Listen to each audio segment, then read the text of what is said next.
If you really want some shit, you got to fight for it. If you don't have it in you to take up arms against the injustice, then you gotta pray another prayer. And you gotta walk in it with conviction. He will provide, but you gotta do your part. You gotta find what it means for you to be a soldier. Beat back those that are trying to kill everything good and right in the world and call it making it great again. We can't afford to be just citizens in a time of war. That'll be surrender. That'll be giving up our future and our souls. Ain't nobody get to sit this one out, you hear me? you're gonna have to get everything you got. Never let nobody stop you. I think about the slaves. Them folks used to travel hundreds of miles walking through whatever type of terrain and territory. And I think about the slaves that stayed because they was like, hey, at least I know what's coming. I know I ain't gotta do nothing for this. Or whoop wham, I ain't gotta really fight this. Man, if you don't fight, if you don't stand for something, you gonna fall for anything. Keep fighting, man. Always keep fighting. It's the only way you're gonna survive. I mean, you're gonna have to fight. I'm gonna let you know about a fight that I had. I wasn't supposed to graduate college. Huh? My teacher literally put my grades in wrong on purpose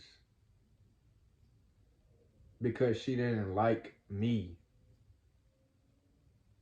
I had a Caucasian teacher at a historically black college university.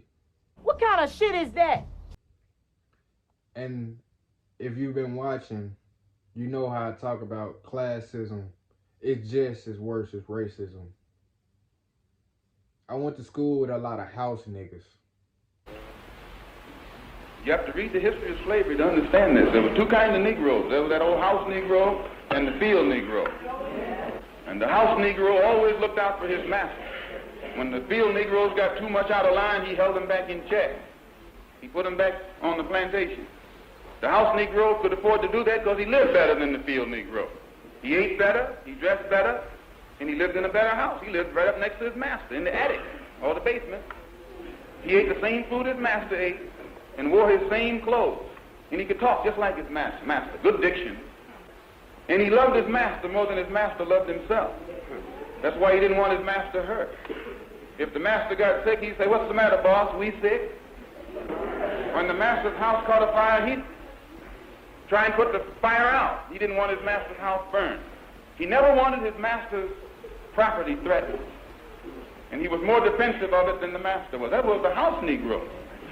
But then you had some field Negroes who lived in huts, had nothing to lose.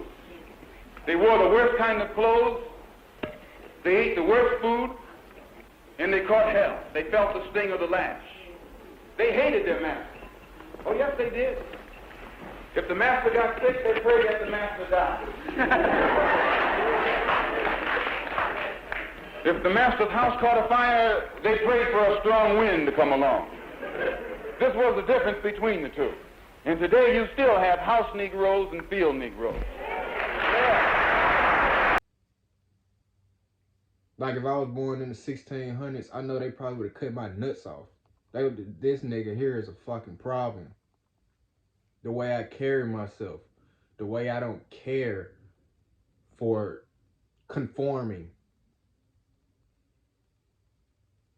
I feel like God gave me a certain strength to battle and fight. During this school time, my teacher literally gave me, this is the crazy part, this is how I know it's intentional. This was me taking the class again. I was repeating the class, and this is how I failed the first time. Can you imagine you putting everything you got into writing a 17-page paper? You put your everything to this. Not just a 17-page paper about anything, a 17-page paper of scientific content. You had to do a lot of research before you even did the paper. You had to do a lot of studies and experiments. Man, can you imagine you did all that and you get a 0% out of 100? You got a 0%. Man, I know you lying, man. He robbed the concert promoter. Let me see it. I remember that feeling. I'm feeling that feeling where I was. I bad on my dick, they ain't pay attention. Man, I fell down to my knees when the law came. What the fuck? That's all I could think. And then I asked my teacher, and she said, well, you didn't put the links to resources or cite your resources, so how do I know you wrote this? I think you plagiarized it. Man, you stupid bitch. Hey, you lucky I don't want to speak on that. Boy, you better stay in your place. These niggas hoes, man.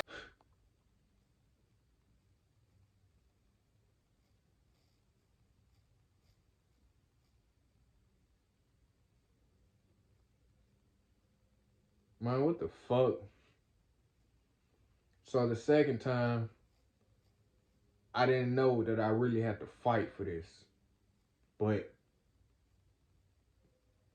he knew. So the second time around, I take the class again. I remember specifically, I came into the class. The class was start at 4. The teacher started to schedule it to start at 5. I said, okay, say no more. I remember one time I came into class at 5. But it looked like they had already started. And I was confused. And the teacher was throwing a lot of shade, saying a lot of slick comments like, no, even though we started at 4. She never talked directly to me. She was saying this shit out loud in the whole class. And I was looking confused, like, I thought she said we started at 5. They was like, she told us in the lecture class. I only had to take the lab, so I wasn't in the fucking lecture to hear you say it, bitch. You didn't send a email or nothing. So I was just like, all right. So when I got my final grades and I had a fucking F, think about this. I'm a graduating senior and I have a F. Come on now, dog. Come on, man. For a repeat class. The only reason I'm here, because I still had to take this class again. Some shit wasn't right, because I calculated it the whole time. I was supposed to have at least a B or a C or something in this class. She must have... When I looked in the scores, I went back and checked every grade that was put in, every test score, everything. I did very well on the test. She made me retake the fucking test because she said I did too good on it. I ain't never had that ever happen to me. So when I retook the test, the score wasn't nearly the fucking same because she had souped up the question. You get what the fuck.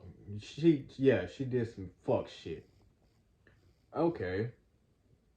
So when I looked at my scores and grades on one of the tests that I didn't retake, that I did actually well on, she literally put in the bullshit grade for the test she made me retake twice.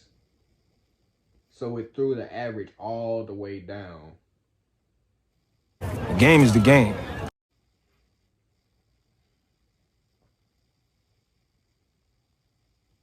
Did you hear what the fuck I just said? Now think about the average person. Average person would have been devastated. How I was the first time. I didn't know what the fuck is going on, this and that, what the fuck. Man, I went to the motherfucking board of her department. And I slapped that shit on his desk. I printed everything out, put numbers out, because numbers don't lie. I slapped it on his desk and I said, look at this. She literally put my grade in wrong.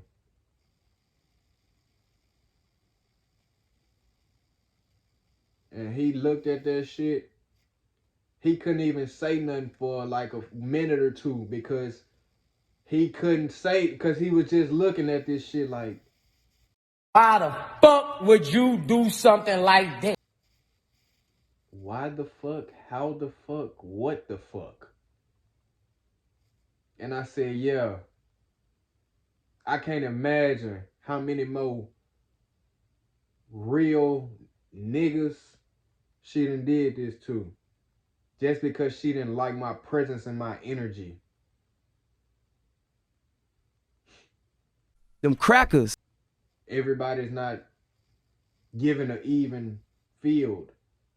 Some people never had to fight, but for them ones that's coming out that bottom, for real, keep fighting, man. Keep fighting.